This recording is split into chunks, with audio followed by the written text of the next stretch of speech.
चलिए आज एक ऐसी सच्ची कहानी की बात करते हैं जो सुनने में बिल्कुल फिल्मी लगती है।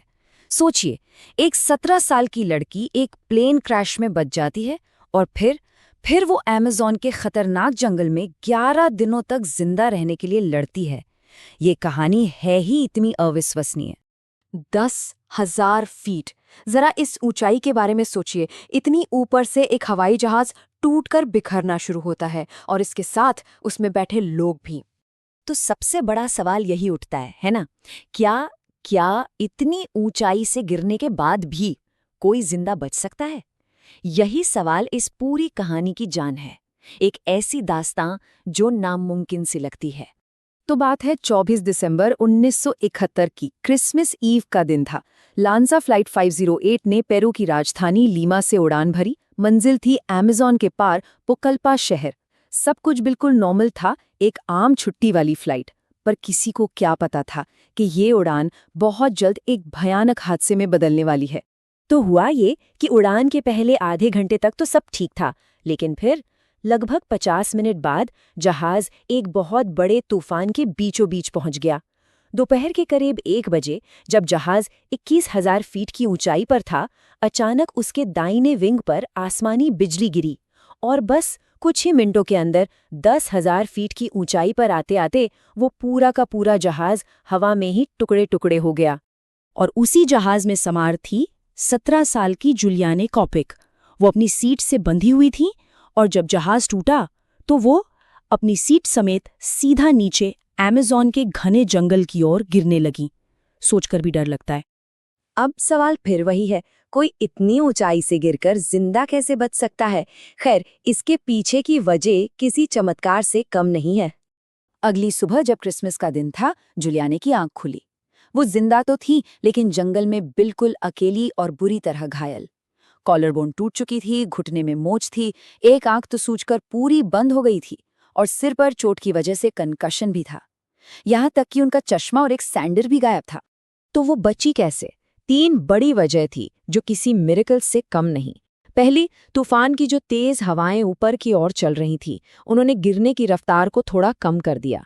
दूसरी, वो जिस सीट से बंधी थी वो हवा में हेलीकॉप्टर के पंखे की तरह गोल गोल घूमने लगी, जिसने एक पैराशूट जैसा काम किया। और तीसरी और सबसे जरूरी वजह, नीचे अमेज़न के घने पेड़ों और लताओं ने एक गद्दे, एक कुशन का काम किया, जिसने जमीन पर गिरने के इम्पैक्ट को सोख लिया। लेकिन गिरने से बच जाना तो बस कहानी की शुरुआत थी। असली लड़ाई तो अब शुरू होने वाली थी। अमेज़न का घना जंगल, जिसे ग्रीन हेल भी कहते हैं, और वो वहां अकेली थी। ऐसे में उन्हें अपने पिता की एक बहुत जरूरी बात याद आई, एक ऐसी सीख जो उनकी लाइफ लाइन बनने वाली थी। उनके पिता एक जूलॉजिस्ट थे और उन्होंने जुलियाने को सिखाया था, अगर कभी जंगल में खो जाओ तो बस पानी का कोई सोता या नदी ढूंढो और उसके किनारे किनारे चलते रहो। वो तुम्हें सभ्यता तक, लोगों तक जरूर पहुंचाएगी। और हुआ भी यही। जंगल में चलते हुए उन्हें कई बार अपने ऊपर से गुजरते हुए रेस्क्यू प्लेन्स की आवाज आई। एक उम्मीद जगी। लेकिन जंगल इतना घना था, पेड़ों की एक मोटी चादर जैसी थी कि वो प्लेन को तो देख सकती थीं, पर प्लेन में बैठे लोग उन्हें नहीं देख पा रहे थे। ये एहसास कितना दिल तोड़ने वाला रहा होगा। तो सोचिए, एक तरफ थी गहरी चोटें, भूख, जहरीले सांप, बड़ी बड़ी मकड़ियां, मगरमच्छ, और दूसरी तरफ उसके पास क्या था? बस अपने माँ बाप से मिला जंगल का थोड़ा बहुत ज्ञान, खाने के नाम पर कैंडी का एक पैकेट और कभी ना टूटने वाली हिम्मत। तो अपने पिता की बात को गांठ बांधकर उन्होंने पानी के बहाव के साथ अपना मुश्किल सफर शुरू किया। ये एक ऐसा सफर था जो उन्हें निराशा से निकालकर उम्मीद की ओर ले जा रहा था। दिन बीतते गए, वो बस पानी के साथ साथ चलती रहीं, कभी पानी में उतरकर, कभी किनारे किनारे।